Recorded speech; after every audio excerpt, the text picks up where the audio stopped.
जय लहुजी बांधवांनो, मराठा योद्धा मनोज पाटील जरांगे या अंतर्गत या ठिकाणी उपोषणाला बसलेले आहेत. आजचा हा त्यांचा उपोषणाचा 5वा दिवस आहे.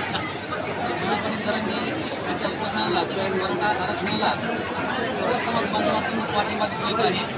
चळवळीत काम करणारे तरुण वर्ग या ठिकाणी मराठा आरक्षणासाठी पाठिंबा देण्यासाठी आलेले आहेत.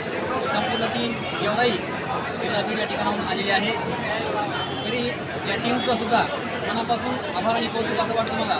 गळ्यात रुमाल पाहिल्यानंतर जय लहुजी असलेला हा रुमाल पाहिल्यानंतर मला खरोखर भरभरून आलं. आणि महात्मा ज्योतिबा फुलेंच्या काळामध्ये महात्मा फुलेंनी जे क्रांतीसाठी शस्त्र हातामध्ये घेतलं होतं, त्यांचे शैक्षणिक यासाठी ज्यावेळेला महात्मा फुलेंना धमक्या येत होत्या, ज्यावेळी महात्मा फुले एवढे महान असं कार्य करत असताना त्यांना त्रास होत होता, मानसिक असेल वेगवेगळ्या माध्यमातून त्रास असतील, त्यावेळेला खऱ्या अर्थानं मोठ्या हिमतीनं वस्ताद लहुजी साळवे यांनी महात्मा ज्योतिबा फुलेंना त्यांच्या क्रांतीच्या लढ्यामध्ये प्रचंड अशी साथ दिली, त्यांना हिंमत दिली.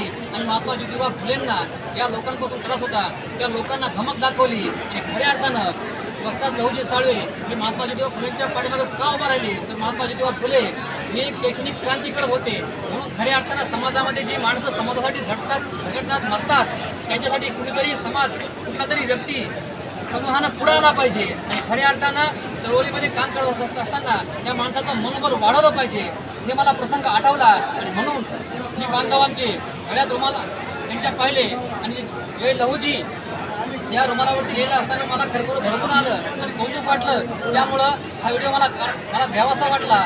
आणि म्हणून सगळ्या समाज बांधवांचा मराठा आरक्षणाला पाठिंबा आहे.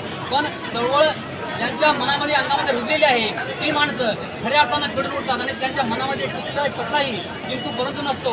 या अर्थानं ही टीम मनोज पाटील जरांगे यांच्या उपोषणाला पाठिंबा तसेच मराठा आरक्षणाला ओबीसीतून पाठिंबा देण्यासाठी या ठिकाणी टीम आलेली आहे. या टीमचे खरोखर पुन्हा एकदा धन्यवाद मानतो. जय जिजाऊ, जय शिवराय, जय लहुजी.